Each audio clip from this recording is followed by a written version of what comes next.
Popolna zbranost, čista osredotočenost, logično razmišljanje.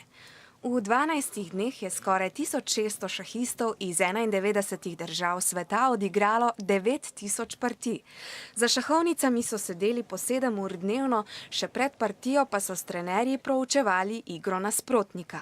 In chess-base you can look the games of the player before and then we play it.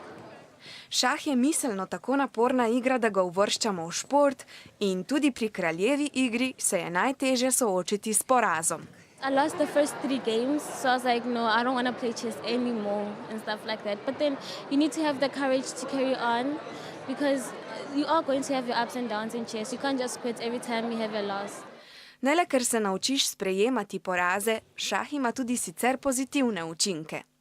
When I'm angry, I just play chess to relax. Tudi spodbuja delo možganov. Tisti, ki dobro šah igra, se tudi verjetno dobro uči v šoli. Mladi šahisti so bili tako zelo zbrani, da so pozabili na tekočino. You can forget everything if you're thinking about it. It's completely other world. Okoli sebe slišiš samo razen, če te kdo kaj rukne. Starši in ostali navijači so partije lahko spremljali prek spleta. V dvorani so zaradi zbranosti namreč lahko bili le sodniki in tekmovalci. Zato smo morali oditi tudi mi.